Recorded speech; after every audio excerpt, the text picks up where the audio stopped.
Okay, let's start with Geeta Dhyanam. And Geeta Dhyanam is the meditation in the Gita. And there's a little sheet, Mary, in the Kirtan book, a standalone sheet, and we can repeat this together. In India, if we're with a group and studying Bhagavad Gita, we would repeat this in Sanskrit, of course, but here's a beautiful English translation for us. Om. O Bhagavad Gita, by which Arjuna was illumined by Lord Krishna himself, and which was composed of 18 chapters within the Mahabharata by the ancient sage Vyasa. O Divine Mother, destroyer of rebirth, who showers the nectar of oneness on us. O Bhagavad Gita, my affectionate mother, on thee I meditate. All the Upanishads are the cows. The milker is the cowherd boy, Krishna. Arjuna is the calf, and people of purified intellect are the drinkers. The milk is the supreme nectar of the Gita. My salutations to the Lord, who is the source of supreme bliss, whose grace makes the mute eloquent, and the crippled cross mountains. Hari Om Tat Sat. Mary, have you read Bhagavad Gita? You have? All the way through? It's been a while. Okay, very good. Yeah. Very good. Oh, okay. Okay, we're just starting chapter 15, and I think the discussion the last few days has also been, and I'm aware, Umadevi, I am aware, I watched Saturday morning, so I'm aware of some of the discussion, and it's related to discussion around Shloka 5. And so we'll get there, either this morning or tomorrow morning. We'll get there and have that discussion again. It wants to be in the light. The discussion wants to be in the light. It's a good discussion. It's a healthy discussion. All these discussions are healthy discussions. And the discussions always want to be honored. Nobody here is wrong. Not independently so. It's just that the notions that we have are limited truths and sometimes very, very limited.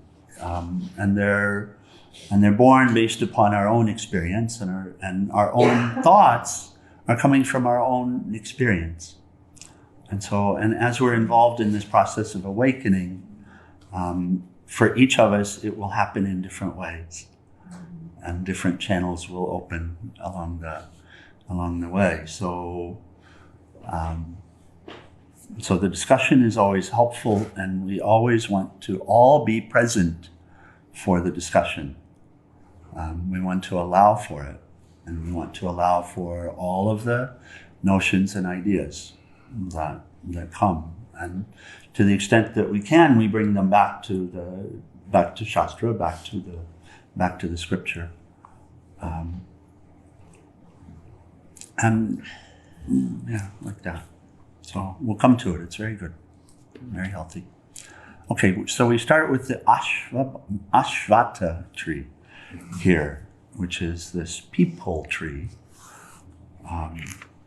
And how many have been a part of the Upanishad discussion? We had the same discussion in the Upanishads a couple of months ago. So you were part of that, yes? Okay, yes. And some, okay. And yes, Kartikeya and Hari, of course, yes, okay. So then you'll recognize these shlokas as being taken from the Upanishads. And here we've begun the discussion, or continuing the discussion, as to the highest, which is within, of course, which is within everything.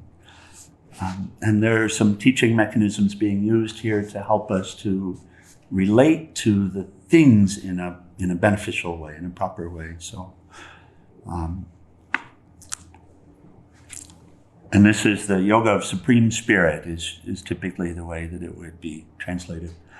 Purusha, also said to be the supreme person, and we saw that also in Katha Upanishad very recently, that Purusha being translated to the supreme person.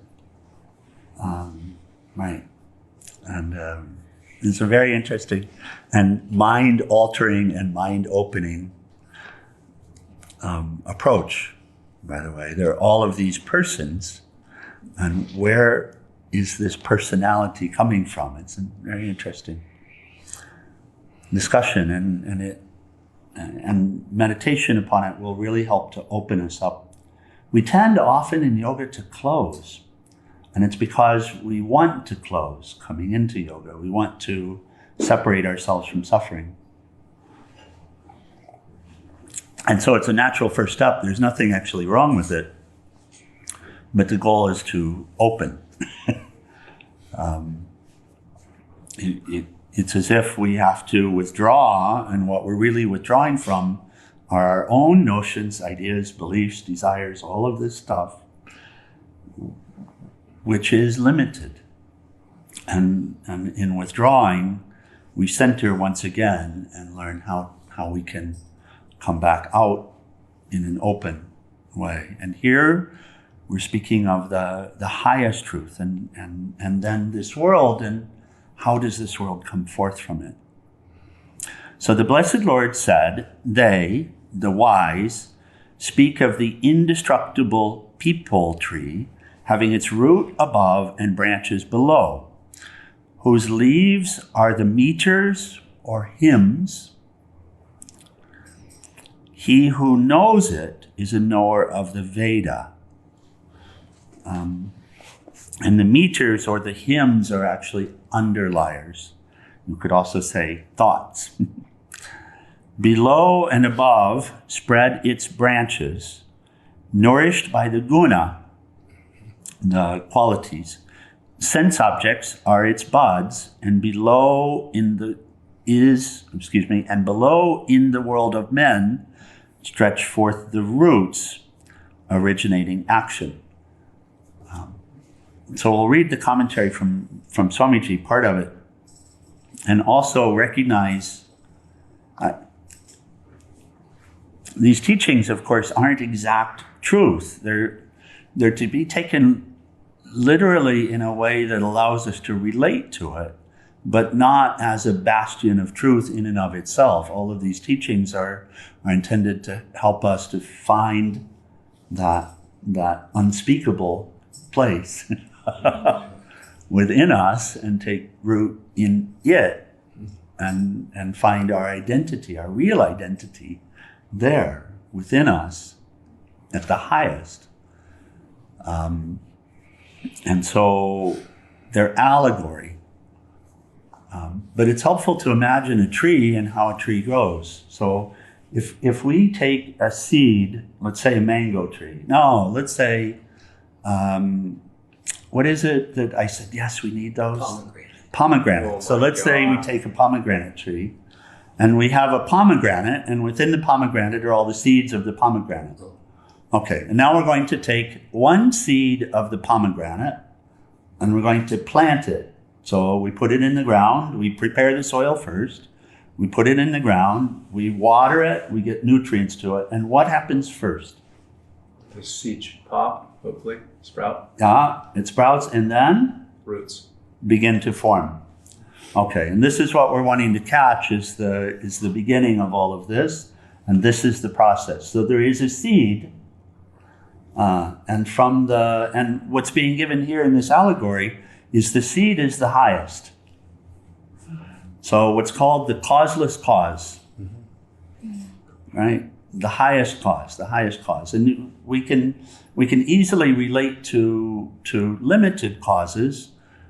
But if you go backwards, you get to the highest cause. And so here it's being placed in the allegory above us in order for us to relate to it as higher than us, because we relate to ourselves in the limited sense, you see. And this is what we're wanting to break. Okay, now, so the seed has sprouted and the roots are being formed.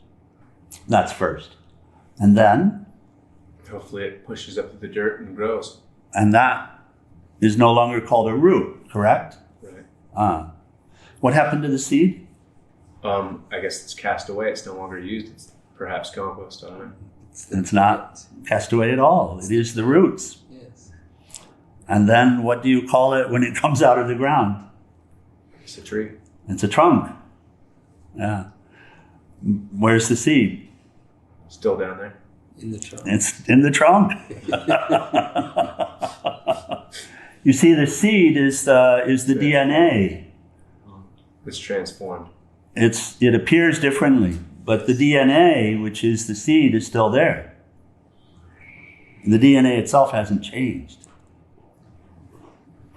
When we map the DNA, we got a wonderful view, humanity. When we map the DNA, we see, oh my God, we're all the same.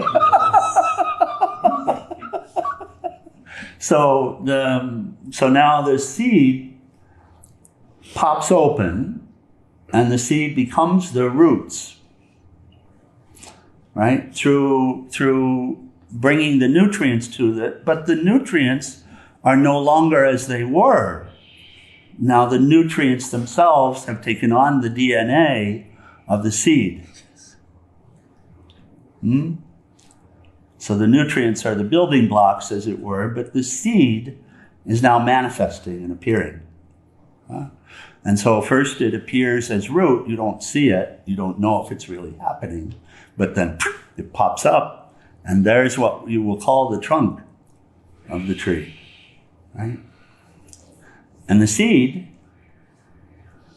still there. In other words, the DNA, the pattern for it, still there. And now it continues to grow. And what comes next? I guess it'd be the branches, leaves. Yeah, probably one little, what you'll call a branch, sprouts out, and a leaf grows from it, right? And then it continues. So this is what's being described as this kind of relationship, same kind of relationship. What happens to the roots? Do the roots just stop? They're done? No, they're there feeding, doing their job still. Now, as the growth process continues, more branches, the trunk grows, right? More branches, It's a relationship. more between sprouts, the two. more leaves, and the roots also expanding in relationship. Beautiful. So this is being described here. Coming from what is the seed? In this case, the seed is metaphysical. The seed is beyond the physical. But through a process, as it were, the seed becomes, or appears to become, and in this case, what you call seed and tree are the same. They're just names for the same.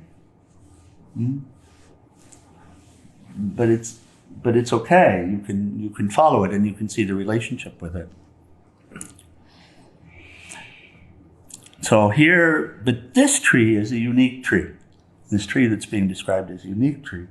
But to have this image of how the tree grows helps us to relate to what's being shared here. It says Swamiji in the commentary says, all trees have their roots below, but this tree, which is the image of the cosmos, has its roots above, not literally, but allegorically. Strange but true it is that this material universe has its roots in the transcendent reality. Nothing exists but that. And this is related also to that conversation from Saturday, dear. Yeah.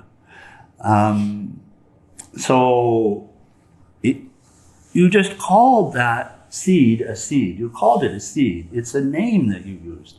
It was never really a seed. It's okay. But you called it a seed, and then you call it a root as it grows. And then you call it a trunk. And then you call it a tree. But the reality of the tree never actually changed. Is it so? Okay. So in the same way, this universe, as it grows from the transcendent, and this is the allegory being given to us, it never actually changes. Just the names and forms are different in the same way as the tree. The tree never loses its essence. And by the way, the pomegranate tree has at some point fruit. Yes? And the fruit grow, and there are so many seeds. And the seeds fall on the ground, and more pomegranate trees come. But they never lose their essence. Right? The essence remains one, always remains one. Is that? Yeah. Ever and ever. Forever and ever. And this is what the yogi's discovering is, oh my God, I am the essence. Yes. Because I never lost the essence. I can appear as this and appear as that. But the essence would have to remain. And I could call it different, but the essence is one. Still. And in this case, the transcendent, the silence before the Big Bang, the transcendent is the essence. Yes. This is what's being described. So he says, nothing exists but that. Nothing exists but that. The tree is the seed. The leaf is the seed. It is the essence. Nothing exists but that. In this case, what we call God, and again, God is just a name, and you can put a form to it. It's fine. We deal often with the term Brahman, meaning the transcendent, the absolute, the highest, the substratum, and we add these words to try to help us to grok it, to get it. Because this mind also is a leaf.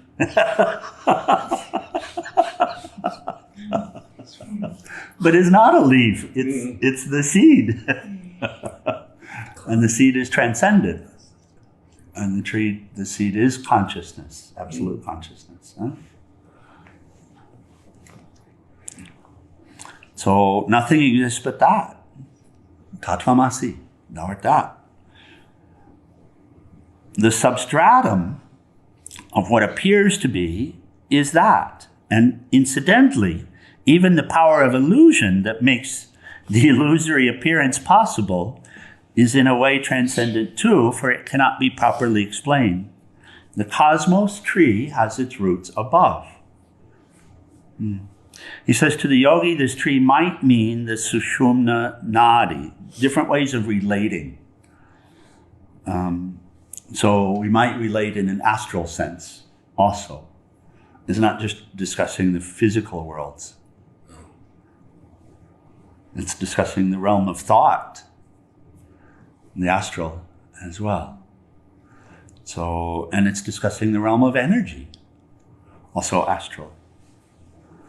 And so he says the yogi might visualize, might relate to the tree as the Sushumna Nadi, the psychic counterpart of the spinal cord, which has its root in the Medulla Oblongata, known as the tree of life in French. Isn't that a lovely translation, huh? Medulla Oblongata, this part of the brain, known as the tree of life in French. The trunk extends downward and contains the various chakra on whose petals are the various letters. Varna, which are here described as the chandas, hymns composed of those letters. The nadi, subtle counterparts, branch out from this trunk with the sense objects as the buds. And by the way, if you look at us, this human, here's a good one. If you look at the human form and the birth of the human form, the root is here. The human form from the beginning of the cells is starting here. This soft spot right here. Yeah. And so the branch grows from the trunk or the root, starting here. And then the expansion is downward. So even here, literally, we get a... That's right. Yeah? Yeah. Oh. And then bring the light back. Oh, yes. So, but in astral the same way. In astral the same way. Look at it. Look at how a thought becomes many. Umadevi, do you see that? How a single thought becomes many. I need to do this. And then, here's Raiden. No, I mean, and then, here's Raiden. And look at how many thoughts. No, I mean, but it's anything. It's anything. Yeah. It's anything. We talk sometimes about, we give an example of how this tree grows. And the example would be we live in a city and we walk back and forth to work, and one day this storefront starts to be invigorated. And it's a French bakery. Right now we'll cut to the chase. Normally we'll tell the story. And at some point there's a thought related to what's happening, and that thought becomes many. Through the process of that construction, the thought becomes many. And desires are formed and participated in, such as the desire to have a croissant. And from that comes the desire to have a raise. And then the desire to have a car. As we follow the story out, you see all those points in that, right? So the one becomes many in this way. And we can see even a thought taking root, taking form when we water it and feed it, and becomes many. So in the same way, this entire universe is seen as having its roots in the highest, in Purusha, and the Absolute. And the growth seems never ending. It seems to continue to grow forever and ever and ever and ever. And by the way, what we deal with, and this growth is not a problem. The only problem for us is when we forget who we are, and we forget who everyone and what everything is, when we forget the essence. And for that, there's another allegory we can introduce for just a second.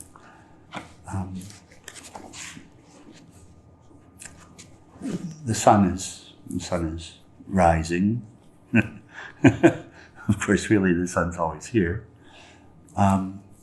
If you imagine the birth of a sun, if you imagine a sun being born, a new sun, S-U-N, being born, not S-O-N this time, S-U-N, a new sun being born. If you can just see if you can visualize it. Do you see perhaps the first light beginning to stream forth from it? It's being born. Its seed is the cosmos. Its seed is energy. And now it's starting to take root. It's starting to be born. And how do you recognize the sun being born? Light. And heat. Right? Yeah. And so in the very beginning, that light is just beginning to be released from it. So you call that now, you don't call it sun anymore, you call it a ray.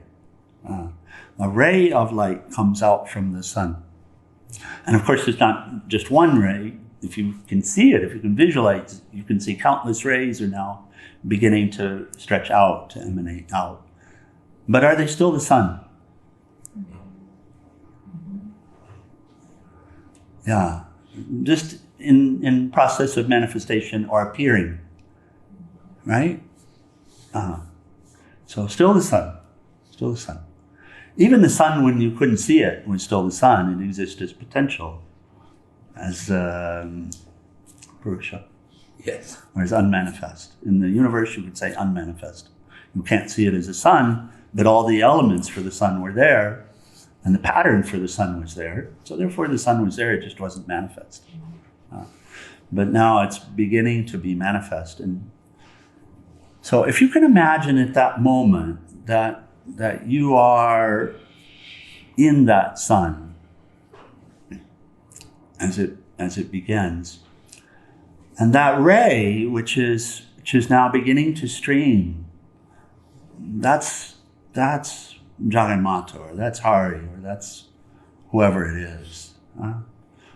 And the ray now is the individualized, apparently, because it can't really be individualized, but the apparently individualized sun. And as long as you're right there at the sun, right there at the beginning, as it were, then you're not likely to forget, I am the sun, because all of the other rays are right there with you. But as you stream out, then it becomes more and more likely. And so in the cosmos, what we have, this process of streaming out, we call it time. It's called time. And so in the beginning, Satyayuga, in the beginning of a universe, Satyayuga, in the beginning of a race, or the beginning of an experience, Satyayuga, and then but then of course the further you get away, and now we're more involved in all of these different thoughts and desires and all this gross experience, and so in the same way, it's not who we are that's changed. The experience has gotten more complex. And easier to identify with the experience instead of the essence, right? And that brings us to Kaliyuga, right where we are now. And so now it's very hard, but the essence didn't ever change, correct? That's yoga. That's yoga, is recognizing, but I am the essence. The essence never changed. And therefore what's happening here need not throw me off. I can participate in it, but I don't forget. I don't forget that you are the essence and I am the essence. And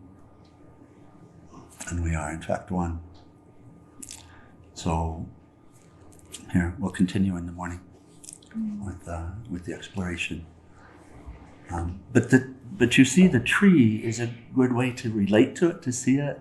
It's a helpful way to see it. So this tree, this Ashwata tree or people tree, is introduced in multiple Upanishads and Bhagavad Gita and many other teachings, as well as an allegory, as a conceptual way for us to relate. And God willing to see, but the essence never changed. It appears to change. And recognizing that is the path home. Home. I've been reading the Kariko Yes. Upanishad, and it just made everything that you said tie. From the unreal to the real, and forgetting the source and the essence. It just made it so understandable and relatable back and forth from that to what you were saying today. It's very helpful. In fact, even the question of who's forgetting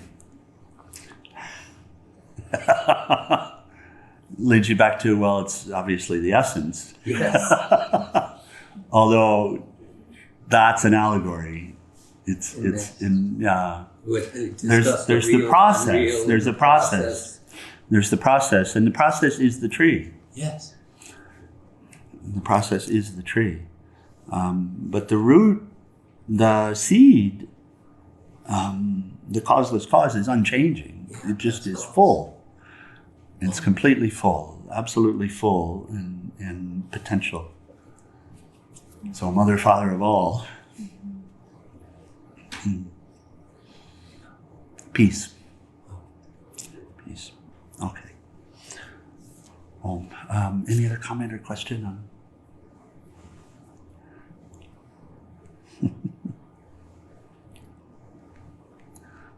I kept thinking seeds are so important that if you gathered all the seeds from this planet, you could literally go bring them to another planet and seed a whole other planet. Oh, humanity is involved in this all the time, Kartikeya. All of the time. So some would say that the life on this planet began on the moon, and some would say that it was transported to the moon, some from somewhere else by so many stories, so many ideas. And these stories and ideas, these are the tree. Yes. These are the tree.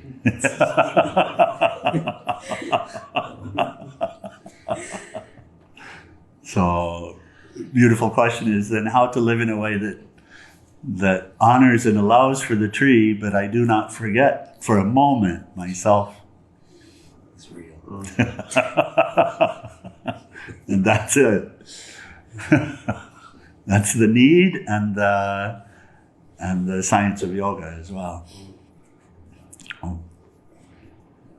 Because the tree is, and you said it the other day, Umadevi, the tree is never anything but God. Every leaf on it, every thought that arises, nothing but God. Yes. There's only God here. Yes. There's only God here. So there's a question of how deeply do we see? Right? Oh. Okay, let's close with final prayer in Arati, page 174.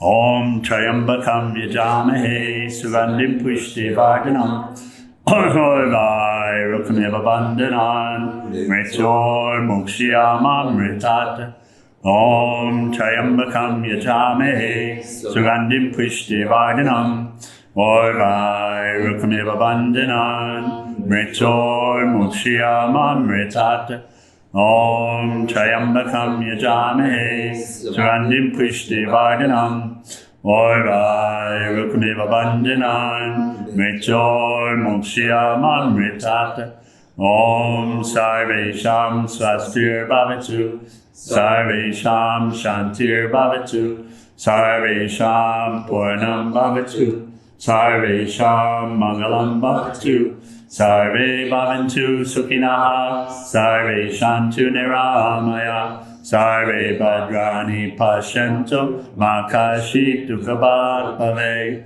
Asato Ma Satgamaya Tamaso Ma Jyotirgamaya Mrityor Ma Mritam Gamaya Om Purnamida Purnamidam Purnamudashate Purnasya Purnamadaya Purnameva Vasishate Om Shanti Shanti Shanti. O adorable Lord of mercy and love, salutations and prostrations unto Thee. Thou art omnipresent, omnipotent, and omniscient. Thou art Satchidananda. Thou art existence, knowledge, and bliss absolute. Thou art the indweller of all beings. Grant us an understanding heart, equal vision, balanced mind, faith, devotion, and wisdom. Grant us inner spiritual strength to resist temptation and to control the mind. Free us from egoism, lust, anger, greed, hatred, and jealousy. Fill our hearts with divine virtues. Let us behold Thee in all these names and forms. Let us serve Thee in all these names and forms. Let us ever remember Thee. Let us ever sing Thy glories. Let Thy name be ever on our lips. Let us abide in Thee forever and ever. On below Sadhguru Shivananda Maharaj Ki, and for all the saints and sages of all the traditions. Okay, let's rise for Arati.